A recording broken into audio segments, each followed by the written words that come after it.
Where's my camera? There's the camera. Oh my god. I have to position that too because it's not right. Okay, that'll do. You're seeing more of the junk behind me than you are of me, which is probably alright.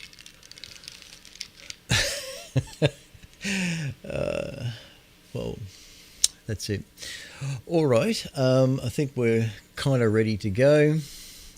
A little bit late, sorry about that, ladies and gentlemen. This is the official broadcast for the ASV broadcast, a regular Friday night, and I can hear distortion still somewhere in my ear. I don't know, that level there seems to be alright, and maybe audio there can be knocked down a bit. 1, 2, 3, 4, 5, just a little bit down there. Alright. Good evening. I'll switch my camera there. This is VK3EKH, the official station of the Astronomical Society of Victoria, with the regular Friday night broadcast. Coming to you from the studios of VK3CSJ in Narre South. A very pleasant good evening to everybody that's viewing tonight on TV and the streams and listening on 3541 kilohertz. And yeah, look, I've just had a few issues with the audio side of it. The digital side of the audio stream aspect was fine, but I couldn't run, like Tamitha Scove, solar weather report, space weather report. I could not feed her audio back through the mixer to HF, which is usually not a problem. But for the life of me, I was having issues. I'm looking behind the computer at the last gasp, and I couldn't see anything wrong there. But I've got a USB connection between the computer and the Behringer mixer, and I even just unplugged that and plugged it back in, and of course that caused more problems. So I had to turn off, restart the vMix and the mixer as well. But I'm still not 100% sure that it's all kosher. Anyway, we have an email address, vk3ekh@gmail.com. vk3ekh@gmail.com. Signal reports, audio reports, and vision reports and whatever reports, please send to there, and I shall, in fact, I shall just start that email so I can check the inbox. And look, we have a few things tonight, but the main report tonight is from Tamitha Scove, Dr. Tamitha Scove. She's got a 20-minute report, solar report, covering up until I think Monday. So I'll give her free run in a short while. So we'll see how that goes. All right, vk3ekh@gmail.com. Just select that inbox. All right. So we're just watching there. Actually, I need another screen for that so I can keep on watching it. Alrighty then. It's amateur. Nothing professional about this. All right. Just give me a second. The ASV is a non-profit society for people interested in astronomy, attracting and catering for people from a wide range of ages and backgrounds, abilities and interests. First formed in 1922, the society has grown to over 1,000 members. Its activities are coordinated by a council of elected office bearers, section directors and ordinary councillors. The ASV has weekly activities at our two metropolitan locations, the Morley Community Village and the Melbourne Observatory. And we host a monthly Astro Talk at the Herbarium near the Melbourne Observatory. The Society's library is also located at the Melbourne Observatory and is open during our Astro Talks once a month.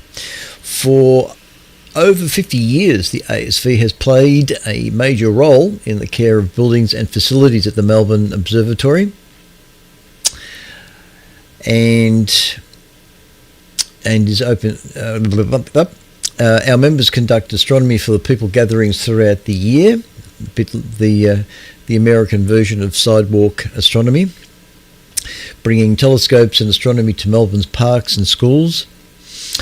Please check the calendar, the ASV's calendar on the website for details if you are interested in attending one of these events.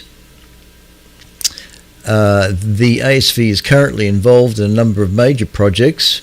We are involved in the restoration of the Great Melbourne Telescope, which was destroyed through the Canberra fires a few years ago, and also currently working on the installation of a series of remote telescopes at our dark sky site, which is pretty much all complete and now ready to use by members.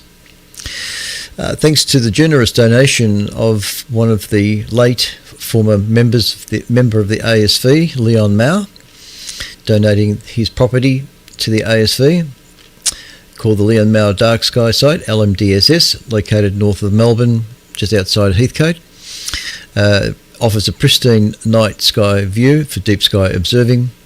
The ASV has a 25-inch telescope, a 40-inch telescope, and a wheelchair-accessible 16-inch telescope on site, and also a fully steerable 8.5-metre radio telescope, 30-footer, which you can get involved with through the radio astronomy section. Very pleasant good evening to any RAS members there listening tonight. The annual yearbook, which is supplied to members, and also a bi-monthly newsletter called Crux. The annual yearbook looks a little bit like this, kind of like an astronomical almanac of sorts for ASV members. It's quite a decent publication and has quite a lot of detailed information in there on the astronomical side of things. The Crux magazine bi-monthly newsletter is this guy here, and the ASV logo you can see just there when the camera focuses. And so yes, that's the newsletter for those watching Vision. We are broadcasting on Discord, as I regularly mention. We have a Discord HD channel, which can be accessed if you log on to Discord, become a member of Discord and log in.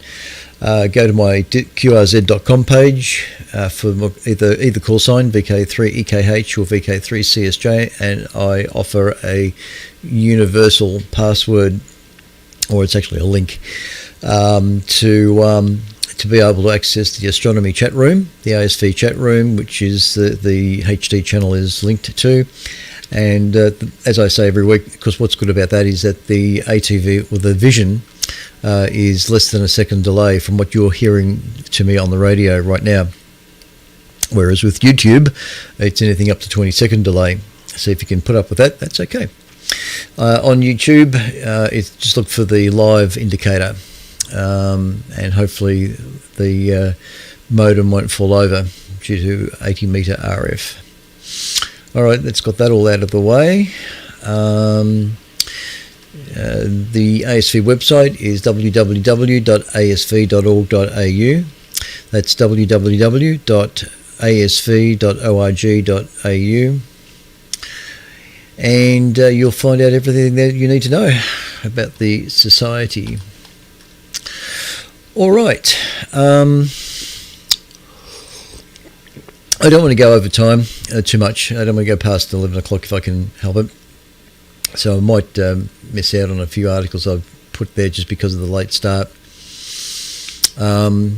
So what I'll do is this first article is courtesy of astronomy.com and published October 15.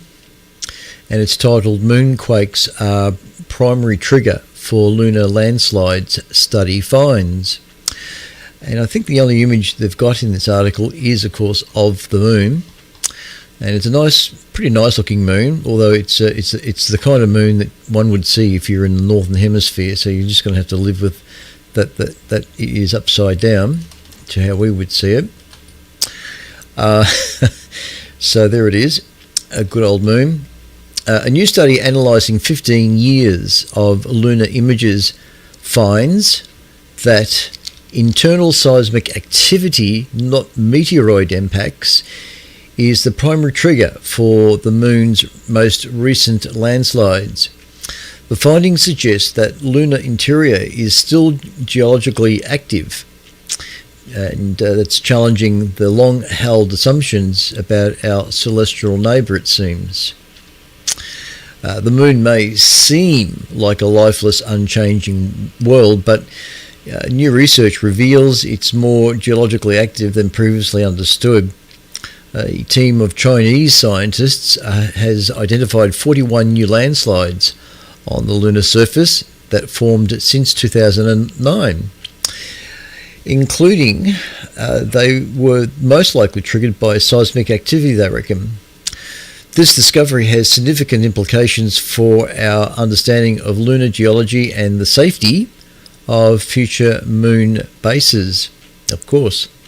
The study, published in the Journal of National Science Review, tackles a key question about the moon's geology and what triggers its numerous small landslides.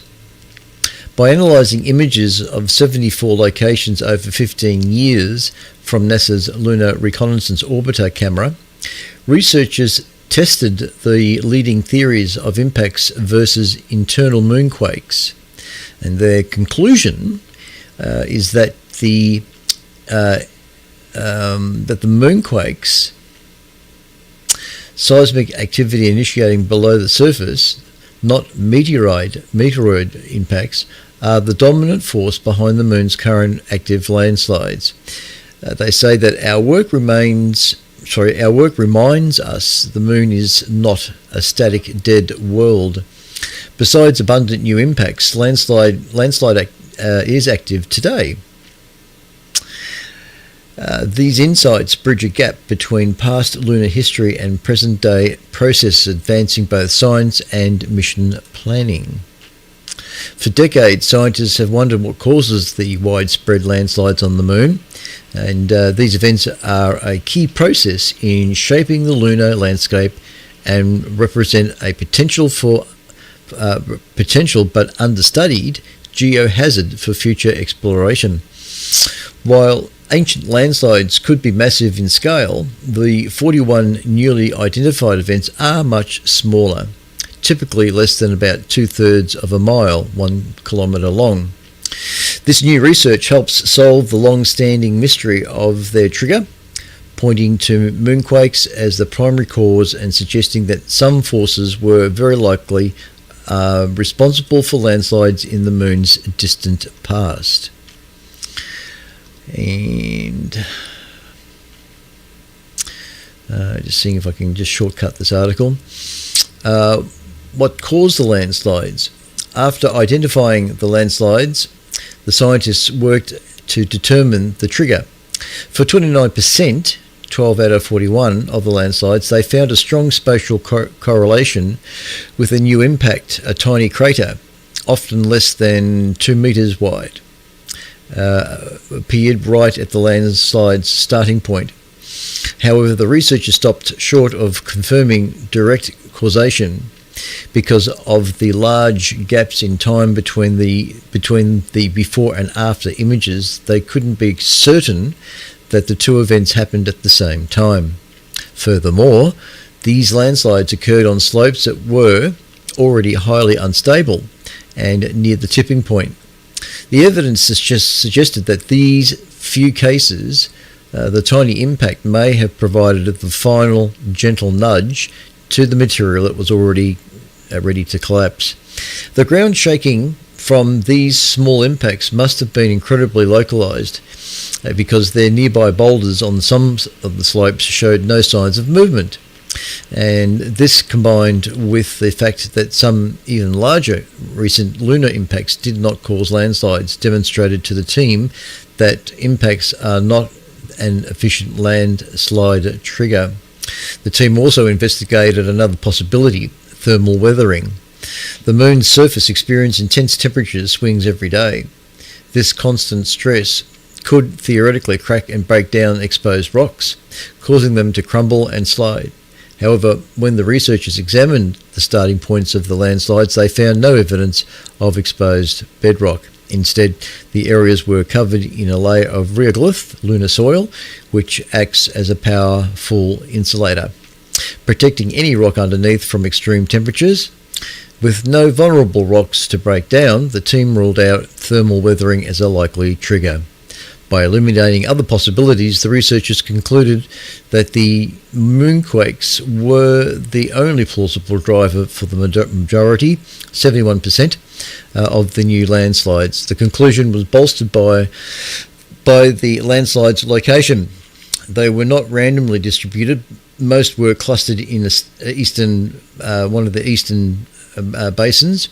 The Apollo seismometers detected seismic activity in the region decades ago, but conventional wisdom held that the activity had since ceased, and that the new findings suggest that the area may be currently active lunar seismic zone. Interesting to know if those seismometers that were left on the moon, what kind of data came from them, and whether perhaps they're. I suspect that they're not functional. I think they must have became inactive some time ago. But interesting to know what data came from those seismometers. Particularly technical information like what frequencies they were operating on. You're tuned to VK3 EKH. A slightly late start tonight. My apologies for that.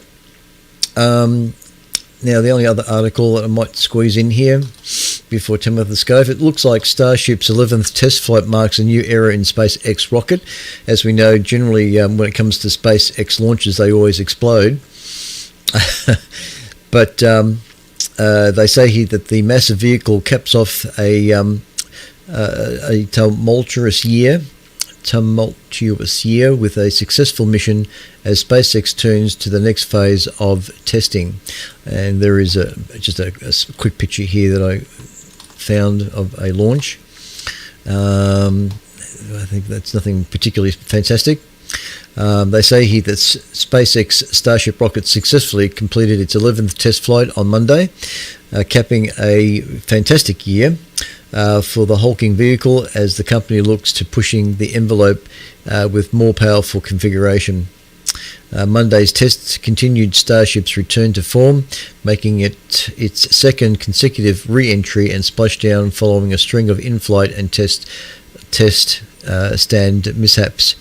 It was Starship's final flight of 2025 and the swan song of the rocket's version V2 configuration, which SpaceX intends to replace with an upgraded version 3 or V3 in early 2026. So things are moving forward with SpaceX and becoming, with every launch becoming just that little bit more successful. Back to the moon again. The moon's largest crater has something odd going on, and astronauts are heading there. Now we've got a nice little false color image here of the moon they're referring to. Let me just bring that up. And what they're saying here is that on 17th of October, this article was published courtesy of sciencealert.com.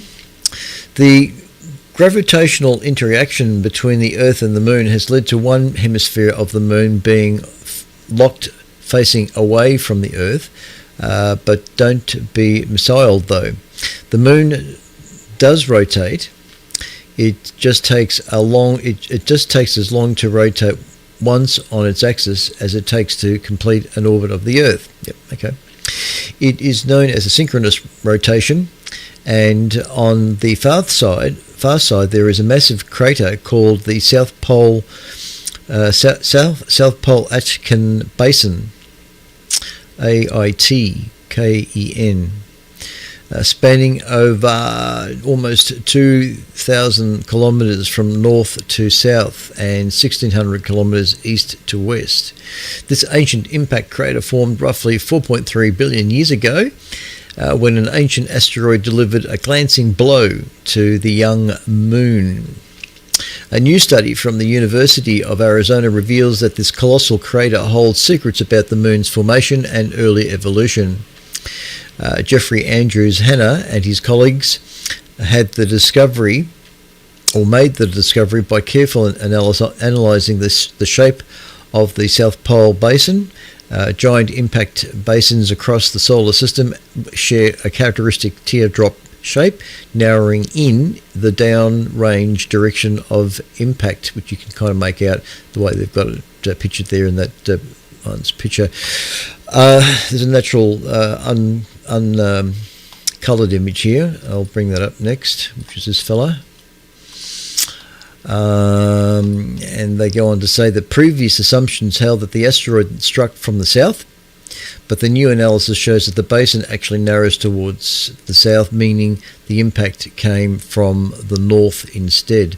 This seemingly subtle detail has profound implications for what Artemis astronauts will find when they land near the site.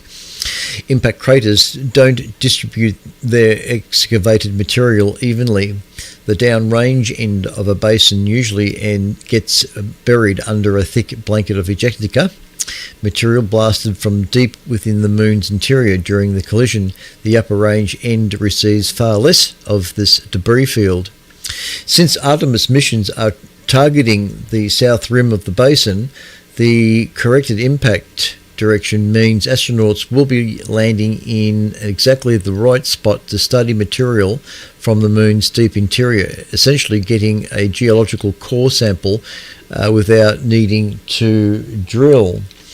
And there's another shot here of some of these craters that they're referring to, where they're slightly elongated, a bit like that.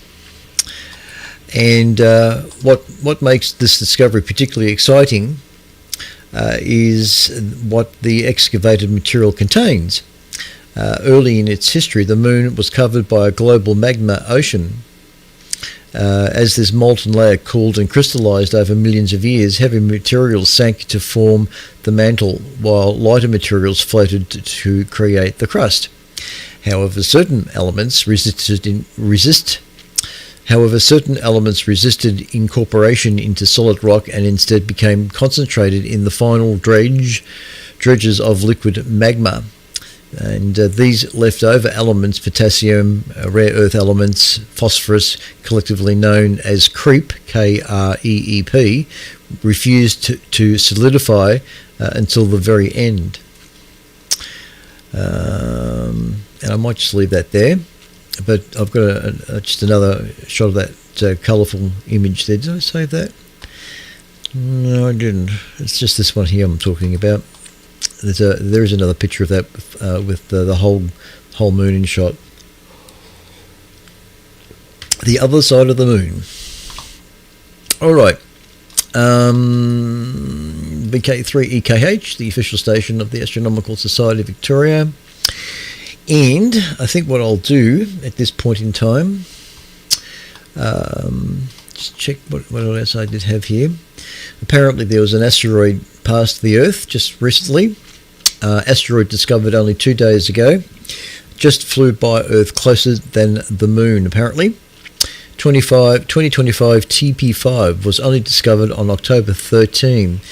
So, there it goes. There's asteroids passing Earth just about all the time. This is the graphic that they had in the commercial in the article. So we just missed it by that much.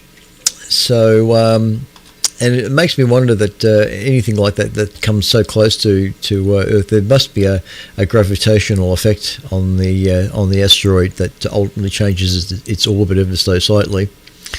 The asteroid called 2025 TP5 sailed by our planet at 4:09 p.m. EDT or 2009 UTC at a minimum distance of 97,000 kilometres, according to the data from NASA's Jet Propulsion Laboratory.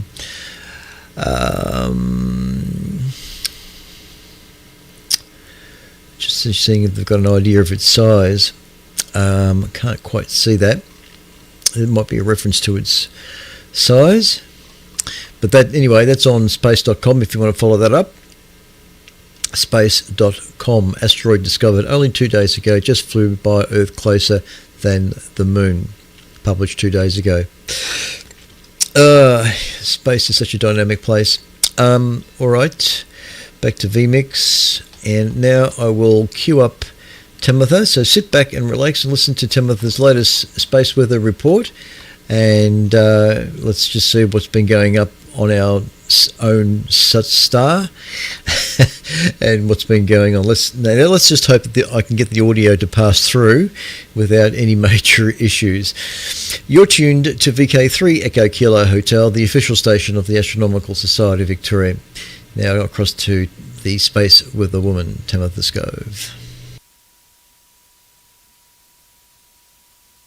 We have a 1-2-3 punch of Earth-directed solar storms. 2 big active regions now have X-flare potential, and more regions rotating in from the far side means activity isn't slowing down. Those stories and more are in the news this week.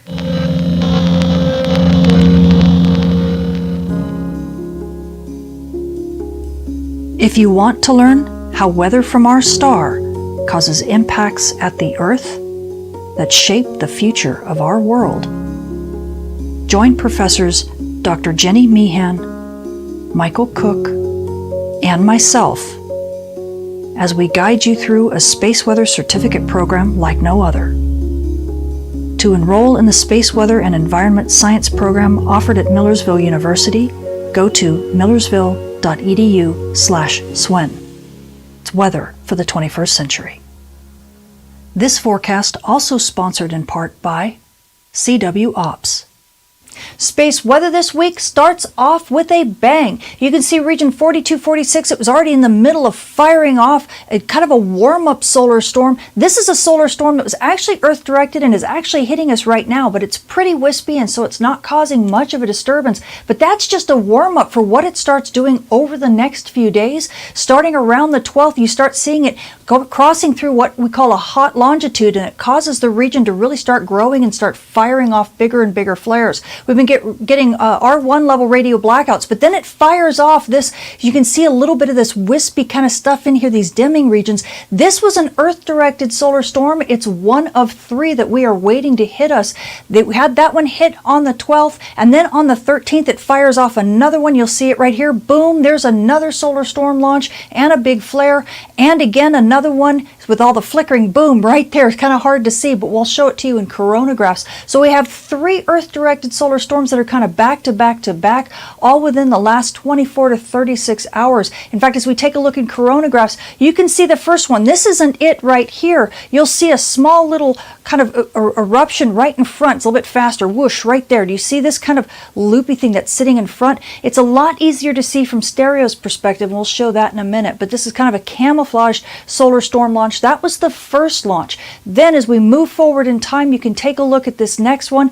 It launches up at the top over here. You can kind of see it in here. This is a little bit of a partial halo. This means that this storm is going a bit to the west of Earth, but there's still a good Earth-directed part of it. And then as we go to the next storm that launched just a few hours later, this is the biggest one. You can see a real partial halo. Once again, somewhat to the west of Earth, but definitely Earth-directed. So this is a back-to-back-to-back solar storms, and we'll talk more about them in the modeling as we take a look at the model runs. Now, on top of that, why are we seeing so many solar storms being launched from region 4246? Well, as we shift to our potential field source surface model, we can see the magnetic field of the sun right now. Of course, it's not exactly right because this is what the sun would look like if it were completely relaxed, and it's not quite relaxed, but it gives us a good idea as to why this area is so unstable. As we take a look at this, you can see that gold coronal hole that gave us some fast solar wind last week. Well, you can also see some closed coronal field lines here. This is what we call a very tilted neutral line on the sun,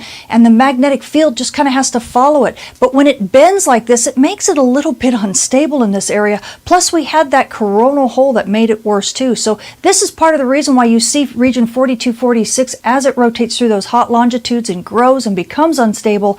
It starts firing off solar storms back to back to back. Now, we also have this cluster of regions, 4248 and 4250. They're beginning to rotate in through the hot longitudes longitudes too. And yet, when we look at the magnetic field here, it's not quite as unstable, but we are still next to a coronal hole right here, which is going to also send us some fast winds soon. So we might start seeing some solar storm launches from these as well, although I'm not sure we're going to see nearly as much as what we saw from this region. So we got to keep that in mind as time goes on. Now, switching to our current sun, you can see region 4246 and the cluster of regions here, 4248 and 4250, kind of crunched over, but they're not the only story, believe it or not. Take a look at this massive prominence just over the last day or so. Look at that beautiful thing lifting off like that. We also had a little bit of an eruption up here as well, and as if in response, watch 4246. Did you see that massively? Back it up. Look at this massive jet of plasma. Man, this thing is like a big plasma tower. It's just gorgeous. So it tells us 4246 is not done. In fact, as you can see, these regions, as this one begins to rotate through those hot longitudes, do you see, you're starting to see big solar flares from it as well. So as we take a look at these regions in magnetic imaging, we take a look at them in HMI. Region 4246, you can see over the last 24 to 48 hours, it's really beginning to grow. In fact, you can see all this emerging flux right there. That tells us that it's an X-flare player, and it could give us some big solar flares here over the next couple days. And when we look at region 4248 and 4250, again, in HMI, look at all that emerging flux you're seeing right there. This looks like we're actually going to get a completely new sunspot cluster emerging between the two existing ones. We've seen that kind of behavior before, and that was last cycle that gave us some really big X-class flares with region 2673. So this may be a similar kind of situation. But either way, both of these regions, this set of regions, could give us X-class flares in the next 48 hours if they continue to grow just as they are. And now switching to our far-sighted sun, we can use stereo A imagery because stereo A is now looking at the sun from the far side off the west limb. In fact, here you can see here's Earth, here's the sun, and here's stereo A looking at the sun substantially from the side. So as we get ourselves calibrated, this is that old coronal hole that gave us some fast wind last week, and you can see region 4246 just firing away. In fact, stereo A has a front row seat for all of these eruptions, which makes it perfect location for us to look at it with coronagraphs, because now we can start peeling away some of the details. Here is that coronagraph image, and you can see there's the very first solar storm that was launched back on the 11th. This is the storm that's hitting us right now, and it's giving us a very mild disturbance. It's kind of like a warm-up for the big show that's going to happen here over the next couple days. So as we let this play out, here's the next set of solar storms. Now, this was not easy to see. Whoop, let me push it there. This was not easy to see from Earth's vantage point because we had one solar storm that was kind of going up to the north and kind of to the far side. Remember, Earth is over here, and the solar storm, the second solar storm, was actually going towards Earth, so it got kind of camouflaged because this was a stronger looking storm. But from stereo's perspective, you definitely can tell that that is Earth directed and it's coming toward us. So then that's storm 2. That's the one that's going to hit early on the 15th. Here's the storm 3. That's going to hit us shortly thereafter. And then, believe it or not, we have the biggest one. You can see that whole halo right in here, or not, it's almost a halo in stereo's perspective. So that's what we should expect over the next couple days. We're going to be hit by 1, 2, 3 solar storms that should then be followed by a fast wind chaser. So aurora photographers, if you're at high latitudes and even mid latitudes, we could definitely be in for an extended show easily in through the weekend. And now taking a look at our full sun map, we can no longer use solar orbiter because solar orbiter is staring at the same side of the sun as we are. In fact, as we take a look at our orbit circle here, you can see here's Earth, here's the sun, here's solar orbiter staring at the sun basically at the same perspective Earth is. And then of course here's stereo A staring up the sun kind of from the side. So we can get some partial coverage of the far-sighted sun with stereo A, but the rest of it is being done with the JSOC HMI helioseismology far-sighted viewer. So let's orient ourselves here. Red is solar SDO AIA imagery. That's from Earth's view. The green here, this is stereo. You can see stereo EUVI imagery. And then, of course, in gold is the JSOC HMI helioseismology viewer that gives us basically a full disk image.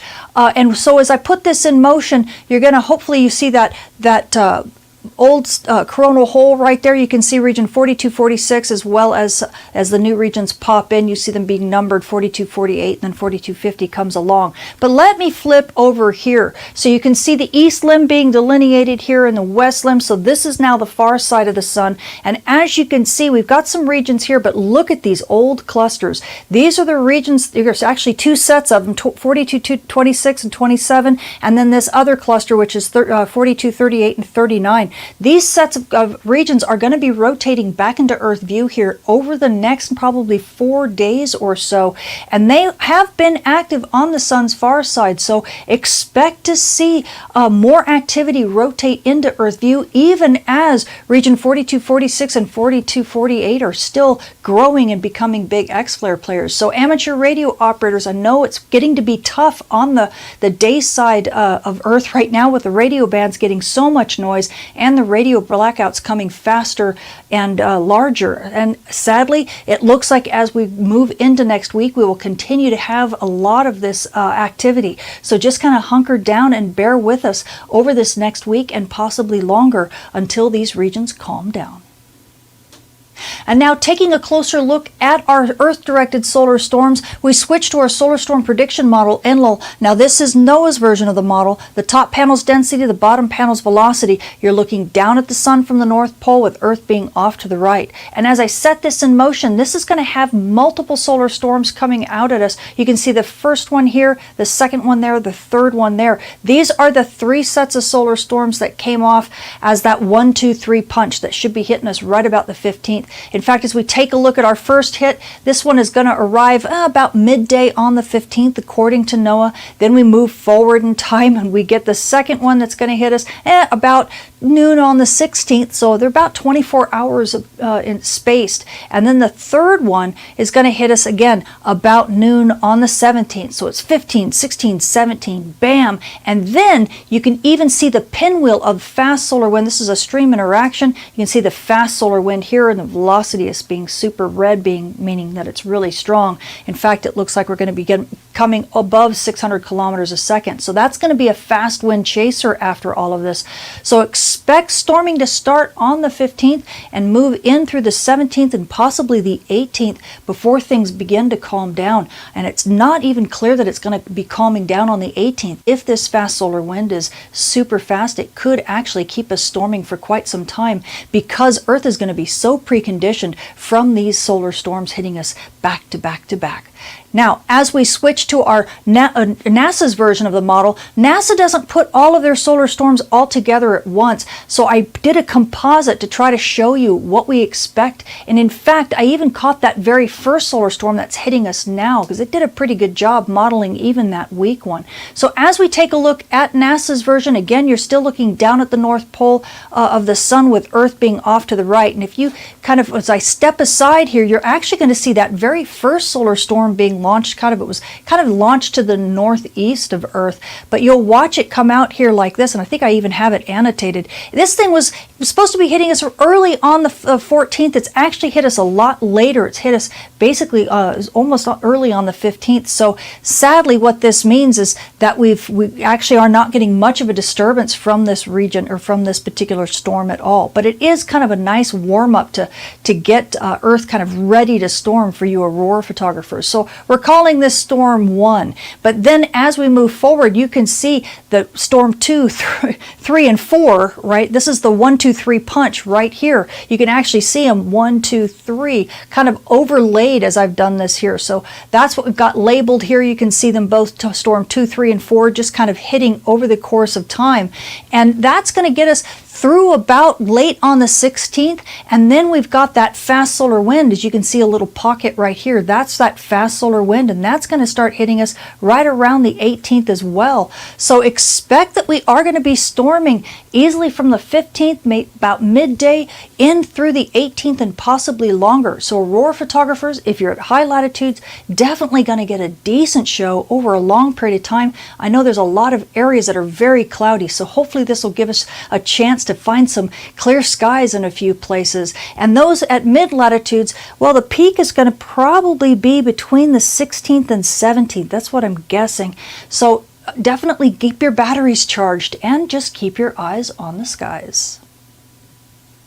And now stepping outside and taking a look at our current conditions with our global geochron map, we sure have been having a lot of radio blackouts over the last 24 to 48 hours, and this is mainly due to region 4246. You can see a lot of these radio blackouts here have been giving us some degraded signals up to about 20 to 25 megahertz, sadly. And so we have been seeing a little bit, as you can see, looking at the radio bands right here, you can actually see on the day side, which is this part here, as well as over in here, you can see how the radio propagation lines have really cut out in this region, and that's because we are getting a bit of intense degradation when it comes to the dayside radio bands, and this is likely going to continue, sadly, over the next week possibly, and it might even get a bit worse simply because we're having to deal with region 4248 and 4250 now also becoming a big flare players, and we might even get those R2 to R3 level radio blackouts over the next week. So you amateur radio operators, hang in there, because it's not your rig. Conditions are just bad right now. And now as we switch to our ROTI GPS and GNSS scintillation risk map, these are for frequencies that are higher than the VHF and HF frequencies that I showed with DRAP. Notice on the night side we've been getting a heavy scintillation over the Asian Pacific, where we've been getting a lot of those earthquakes, which is an interesting thing for you scientists. You might consider this a study period, because we know that earthquakes can actually cause a lot of disturbances in the upper ionosphere. So it might be an interesting period to take a look at. But for those who are doing search and rescue in this area, just understand your GPS and your GNSS signals may be a little bit strange and glitchy. So just be aware of that and stay vigilant. And now as we switch to our ovation model, well, aurora's been pretty dim here over the last few days, but that's likely going to change as these bigger storms start hitting. We've been growing a little bit in aurora, and that's simply because we've been getting a little bit more of the disturbances from some of those wimpy solar storms that have been hitting Earth. In fact, that same one that's hitting now is probably causing a little bit more aurora than even this shows. So aurora photographers, get ready. I know it's going to be hard to find clear skies, but we're going to have some aurora probably from the 15th on through the 18th or 19th. So it looks like good times are ahead. And now switching to our moon, we are now passing through the third quarter phase on our way to a new moon, with the new moon being on the 21st. So you night sky watchers, if you want to catch those dim objects in the sky like some aurora, well, now is your perfect chance. And we also have the comets, both A6 Lemon and R2 Swan. They will be visible in the dusk sky right after sunset, so be sure to take a look at that. And for you early birds, well, we also have the Southern Taurids and the Orionids that will be visible near dawn. So if you catch some aurora, maybe you'll catch some comets or some meteors, because both are out in force. Now, switching to our solar storm conditions and aurora possibilities over the coming week, we are anticipating the 1, 2, 3 punch from those Earth-directed solar storms. Starting on the 15th, we could get hit with minor storm conditions, but expect to pop up to at least major storm conditions, with up to about a 65% chance of a major or to severe solar storm at high latitudes. And then after that, we're going to be looking out for some fast solar wind, so we could get hit with some fast solar wind by the 18th into the 19th.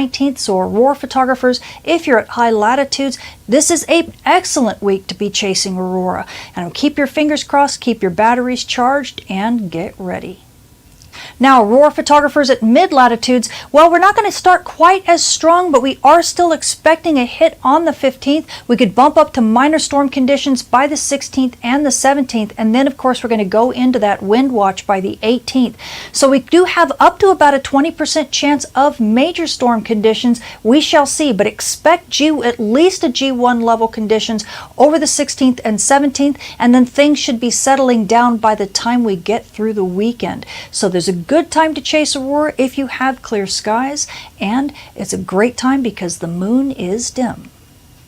And now switching to our solar flare and dayside radio blackout outlook over the coming week, we are sitting well into the triple digits for solar flux, and this is because we have some big flare players on the Earth-facing disk. We're definitely dealing with moderate noise on the dayside radio bands. In fact, NOAA's giving us about a 50 to 55% chance of R1 to R2 level radio blackouts. These are M-class flares, but we also have 10 to 15% chance of X-class flares right now, and this risk could easily rise as we go into the weekend, and this is because those regions are rotating through those hot longitudes and they are growing fast. There is a lot of X-flare potential, so amateur radio operators and emergency responders expect the dayside radio bands are going to be a bit of a mess this week, both on the day side and on the night side, because of the big solar flare potential and radio blackouts, as well as the solar storms.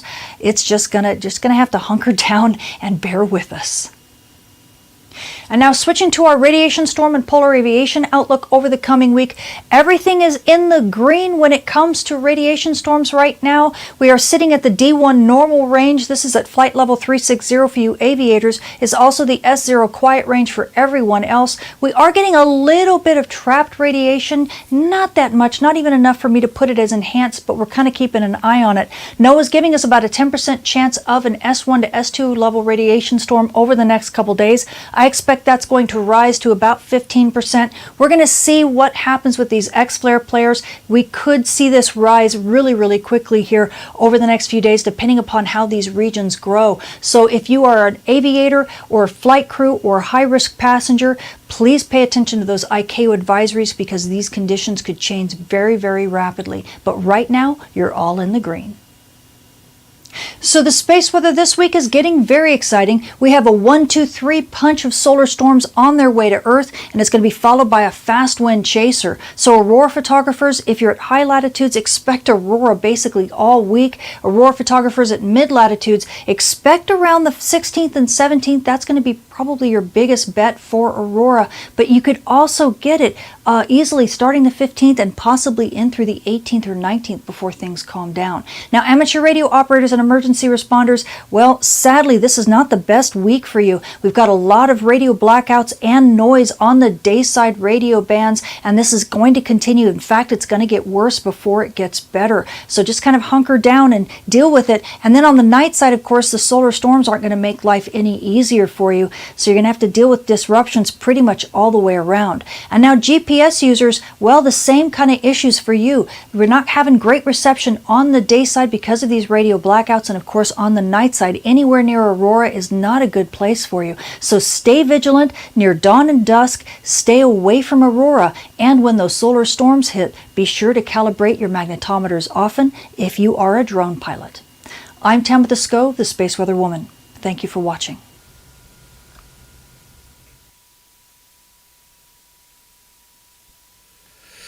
Thank you, Timothy.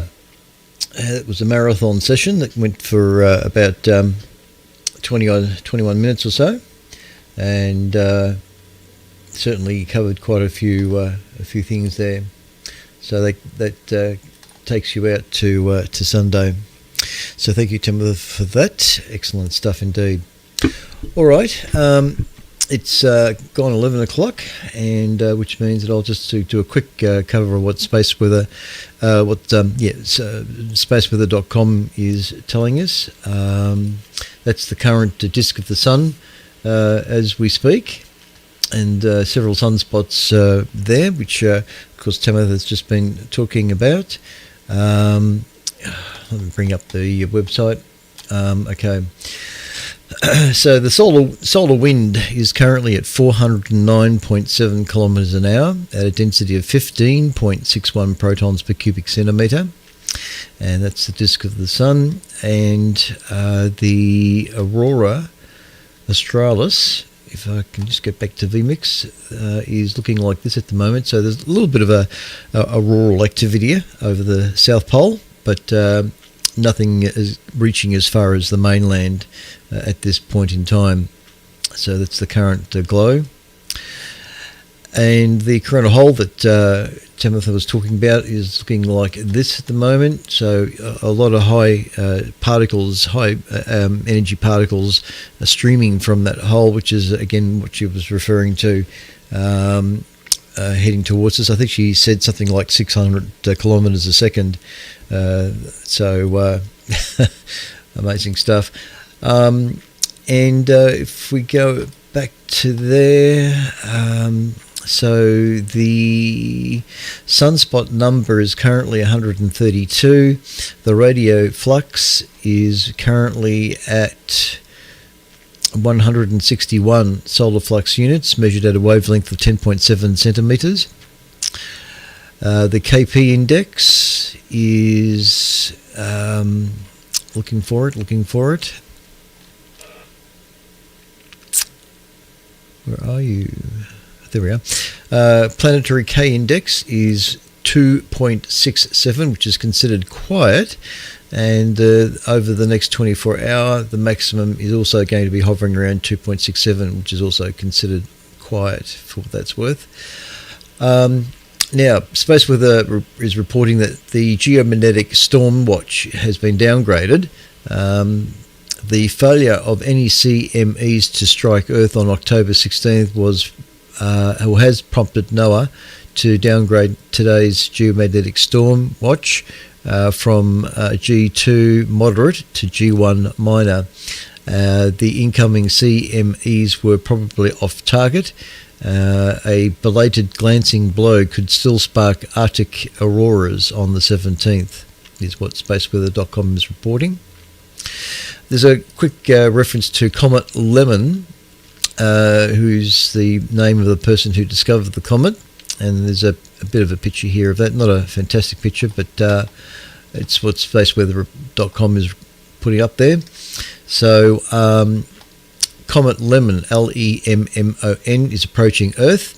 On October 21, the comet Lemon C/2025A6 will make its closest approach to Earth. The brightening comet has reached magnitude plus 4.5, making it an easy target for off-the-shelf cameras. And here's a quick shot with a 135mm Pentax camera. So you can see the comet just there. He says that I managed to see the comet through the binoculars and was a beautiful sight. At closest approach, the comet will be 0.6 AU away. Not super close, but near enough to vault the comet to naked eye visibility at the 3rd or 4th magnitude. We'll look out for it. Now, this is an interesting thing too. Let me just bring up this picture.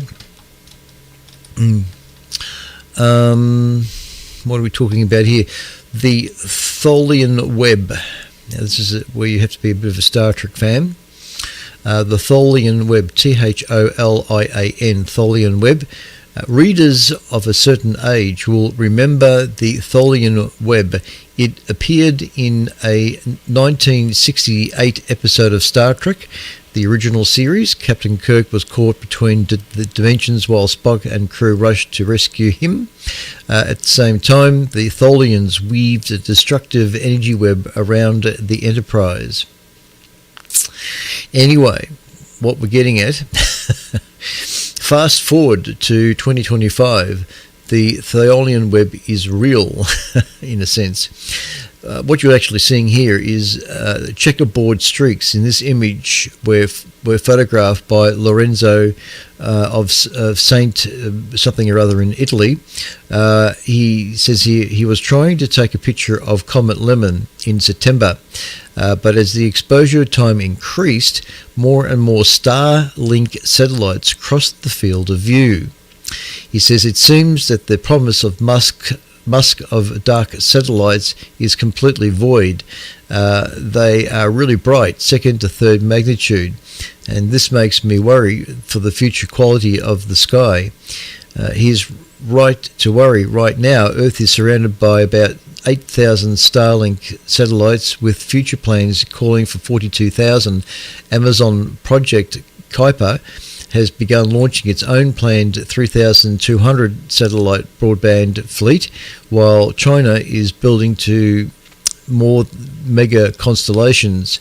The Jiaowang 13,000 satellites and Quanfan 1,000 sails or 15,000 plus. Together they could eventually rival or surpass Starlink. And who are the Tholians, you decide. But yeah, in that image there, just trying to photograph Comet Lemon, the exposure he took captured more crisscrossing satellites than anything else. So that's pretty bad, actually. Very, very bad for us astrophotographers. So it's not good at all. All right, I think that's about it. I didn't really want to go over time, but I did. And there is just one more image here to show, which is not there, so I won't worry about it. It was just to show you the current cycle, solar cycle, which, yeah, too much hassle to bring up. All right, so I won't worry about it. And I'll leave that till next week. All right, this is VK3EKH, the official station of the Astronomical Society of Victoria. We apologise for starting a bit late today due to a failure of the audio path to work properly here for some reason. Still not too sure what happened, but it's got to be digital. So I've got digital here and analog here. So in there was an issue, not to be unexpected. All right, we'll take a quick listen on 3541 kilohertz for any stations wishing to check in before. Oh, now I've just dropped the pen. Thankfully, I've got another pen here. So VK3EKH listening on 3541.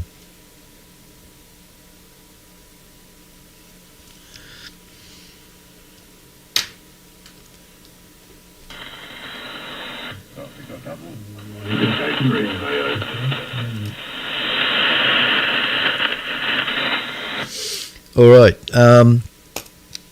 take my headphones off. VK3 Delta X-ray and VK3 AOB, and there was one other station there. Who was that?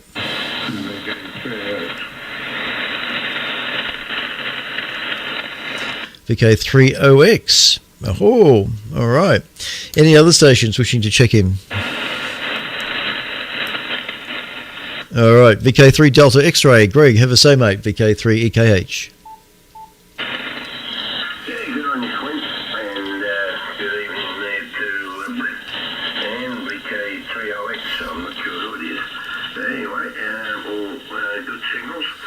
Yeah, you had a bit of trouble there at the start, but you overcome the difficulties there, Clint. Well done.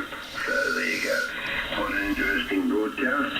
And Tabitha, she never seems to, she amazes me the amount of information that woman puts out there.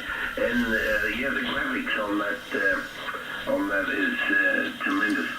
I can see why 40 metres hasn't been so good. That's 132, and what is it, 2.67. And what's it going to be up around about 4 to 5, there'll be 4 out. Yeah, our HF, well, some of the HF bands have been okay. I've certainly noticed 40's been pretty quiet. Anyway, Clint, won't hold it. Hold on, mate, as you'll normally do under the circumstances. You succeeded and brought us the broadcast. And well done. Over to you there, Clint. VK3 EKH, VK3 Delta X-ray, Greg and Warrnambool. Yeah, good on you, Greg. I was trying to run audio over the digital streams from 80 meters, and while you were talking there, and I was having a few issues trying to get that sorted out. So hopefully the mic gain was sensitive enough to pass the audio from speaker to microphone. That's about the only way I could do it. But I do have an audio output from the external speaker going into the mixer here, and it should be working, but it's not. So I don't know. It's one thing or another. Oh dear. Anyway, I hope that next Friday will be just a little bit better. At least a chance to start off at 10 o'clock. And I think the last time I was this late coming up on the session, I was actually fallen asleep. That was a few years ago. Anyway, not to worry. Yeah, all right. Thanks, Greg. Excellent signal from you coming in from Warrnambool, and not a problem at all. Brit, VK3 AOB, VK3 EKH. G'day, mentioning it. Yeah, she's interesting, that woman. I had it screen in here and it's displayed. I've used up all my gigabytes for the month. So I've got... Anyway, there you go. But it's free. Switch it all. Quite wonderful. Yeah, the stuff flying off the arms of the solar wind. Yeah, so it's quite a bit of damage.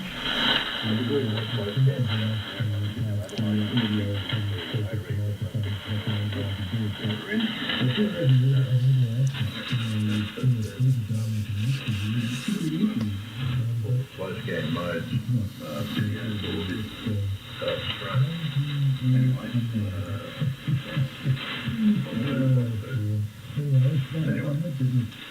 Oh, it's actually me. That's confusing, Brett. VK3AOB, VK3EKH. I think, I'm not sure, but I think you might have had some audio patch from my transmission coming through on your audio. I'm not sure exactly how you got things set up there, but there was definitely another audio track running behind your vocal, and it was very overpowering. I finally realised it was actually me coming through your system. So not too certain what's happening there. Probably a bit like the problem I've been having here tonight as well. It's always audio. Always audio gives us a problem. Have another. I'll just quickly put it back to you there, Brett. VK3AOB, VK3EKH.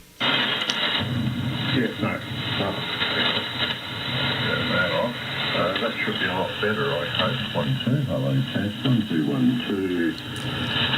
Yeah, I had your stream coming in, and I've got everything's USB cable here. It goes to the radio, so it's in out. It's a surprise work to put the delay from A-Reef up to here. All right, that should be gone. I'll take the compression down first. That's a bit better. Wouldn't it? 1, 2, 3, 4, 5, 1, 2, 5, 5, 5, 5, 9, something like that. Anyway, that should be a bit better, hasn't it?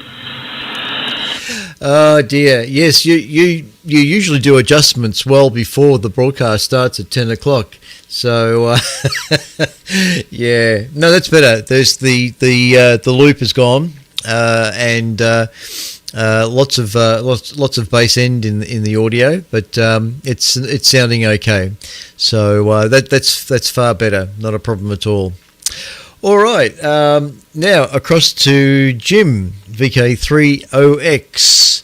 It's a long time since we've heard you up here on 80 metres. VK3 Oscar X-Ray, VK3EKH.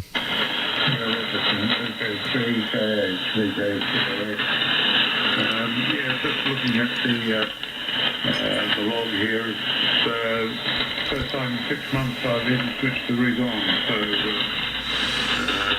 it's working reasonably well. You can hear me.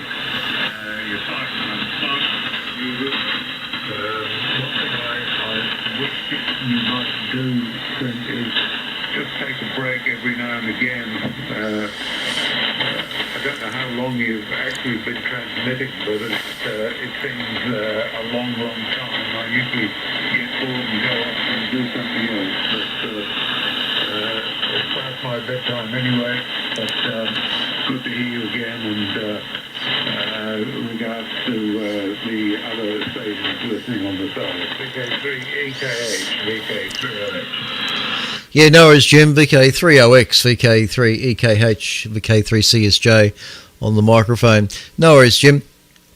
Yeah, look, no, usually I kick off at 10 o'clock. 10 o'clock is the traditional time, and I just go for up to 60 minutes, and then do the callback after that. So tonight is just a little bit extended because I started late today. I had a few problems with the audio side of things, and I kicked it off at about 10:15. But I did did try to keep things short because Tamitha's report went for 20 minutes, so I really wanted to squeeze that in. Anyway, not a problem. Understand it's a bit late for you. It's actually quite late for a lot of people that might listen to the broadcast, but otherwise, basically decide to hit the sack early. So that's fair enough. I understand. But traditionally, the broadcast has always been at about 10 o'clock. And that's basically just to allow propagation to get out to Overy Road to Western Australia. For 80 metres to cover most of the country, which it basically does at this time of the year. So there it is. All right, good to hear, Jim, and trust you're feeling well and everything's okay. And I hope things are moving along okay. Is there any other stations which you need to check in tonight? VK3 EKH listening. Lots of lightning static there. Somewhere there's some thunderstorm activity happening. So, all right. Well, everybody have a lovely weekend. Stay safe, and looks like the weather's going to be reasonably okay for this weekend for outdoor activities. So, like I say, have a nice weekend, and we'll see you all next Friday to do it all again. And see you until then. So take care. This is VK3 Echo Kilo Hotel, the official station of the Astronomical Society of Victoria, including transmissions tonight on 80 and ATV and YouTube and Discord. So take care, everybody, and see you next week. Thanks for doing it, mate, and we appreciate it greatly. Cheers, mate. Thanks, Greg. Have a good weekend, and I'll just travel and stuff where I have the game. So what's right? Got the mic game started. That doesn't help, does it? 1, 2, 3, settle there. Anyway, yeah, have a good weekend and good broadcast. You're a 599 plus 35 dB without any preamps on Clint. And I had the full preamps on, and I had the RF gain wound all the way back against the stop. And you're still strength 7, but get rid of the lightning and your audio is a lot more linear. It sounds good all night. All right. Have a good weekend. Yep, no worries, Brett. Yeah, you're 30 over 9, so not a problem down here. Yeah, okay, then next week, I don't know if I remember. I always remember on Saturday. I think the broadcast was on.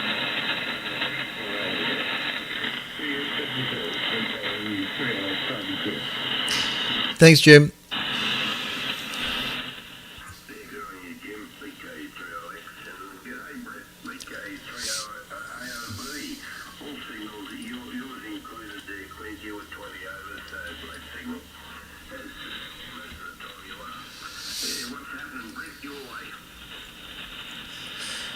Okay. And cheers to you there, Andrew, KIS. You've been watching and listening. And also Nebs. Where's my feed? Yep. So not too many turned up on Discord tonight, it seems, but that's all right. It's probably because I didn't start off at 10 o'clock anyway. Anyway, all right, thanks guys for watching and listening, and like I said, we'll be back next week to do it all again. There'll be I do the WIO broadcast Sunday morning at 9 o'clock or here on Discord, as well as on 160 metres on 1825 kilohertz. So be good to get reports from there. All right, is there any audio there on Discord? Yeah, there is. Okay, it's all right. Just wasn't seeing that. All right, we shall bring up test pattern and disappear. I'm actually watching a program on Stan, and I'd like to get back to it. It's a series. It's called what's it called? Breaking Bad. That's it. Breaking Bad. I've been told about it, so I'm catching up with that. interesting little series. Anyway, enough of that. This has been a transmission from VK3EKH, ACA VK3CSJ now, and we'll be back on Sunday morning with the broadcast on Melbourne TV repeater at 10:30, and also at 9 o'clock in the morning on 160 metres AM, using that beast behind me there, the Telefunken. Oh, I'm out of here. Cheers, everyone, and thank you for watching on the repeater. Whoever is out there watching the repeater, thank you for watching. Cheerio for now.